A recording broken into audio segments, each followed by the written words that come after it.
High বন্ধুরা, তোমরা সবাই কেমন আছো? আশা করি ভালোই আছো। এই যে আজকে একটু এই চিকেন রান্নার ভিডিও নিয়ে এলাম। দেখুন, চিকেন কষা হবে। সামান্য একটু চিনি দিয়ে দেবো, তেজপাতাটা দিয়ে দেবো, এই যে পেঁয়াজটা দিয়ে দেবো,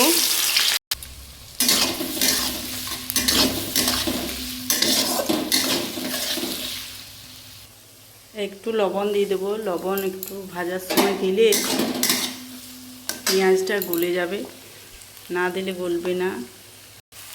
এই রসুনটাও দিয়ে দিয়েছি, ওটা দেখানো হলো না। টমেটো কাঁচা লঙ্কাটাও দিয়ে দেবো।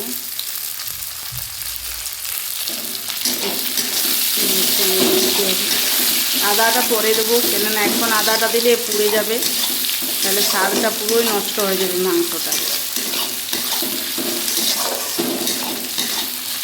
এই যে মশলাটা আমি বাটিয়ে, এটা একটু গুঁড়ো মশলা তো, তাই একটু ভিজিয়ে রেখেছিলাম। ভিজিয়ে রাখলে ভালো আর কি। এটা দিয়ে দেবো, তারপর একটু লাগতে হবে। এরপরে আদাটা দিয়ে দেবো। এরপরে আদাটা দিলে কি হয়, আদাটার স্বাদটা ভালো থাকে, আর আগে দিলে আদাটা পুড়ে যাবে। যে মাংসটা ম্যারিনেট করে রাখা আছে, এটা দিয়ে দেবো।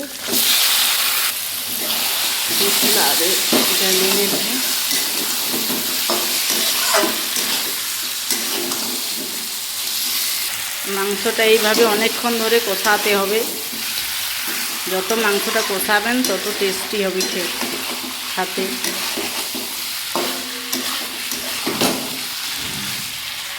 এই যে আমার চিকেন কষানো হয়ে গেছে। যে যেমনি তেলটা ছেড়ে দেবে তেমনি কষানো হয়ে যাবে। তেলটা যতক্ষণ তেল না ছাড়বে ততক্ষণ হবে না। এরপরে মাংসটা একটু জল দিয়ে দেবো পরিমাণ মতো। যে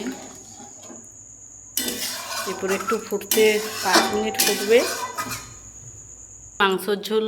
এই যে মাংসর ঝোল ফুটছে। এই যে মাংসর ঝোল রেডি।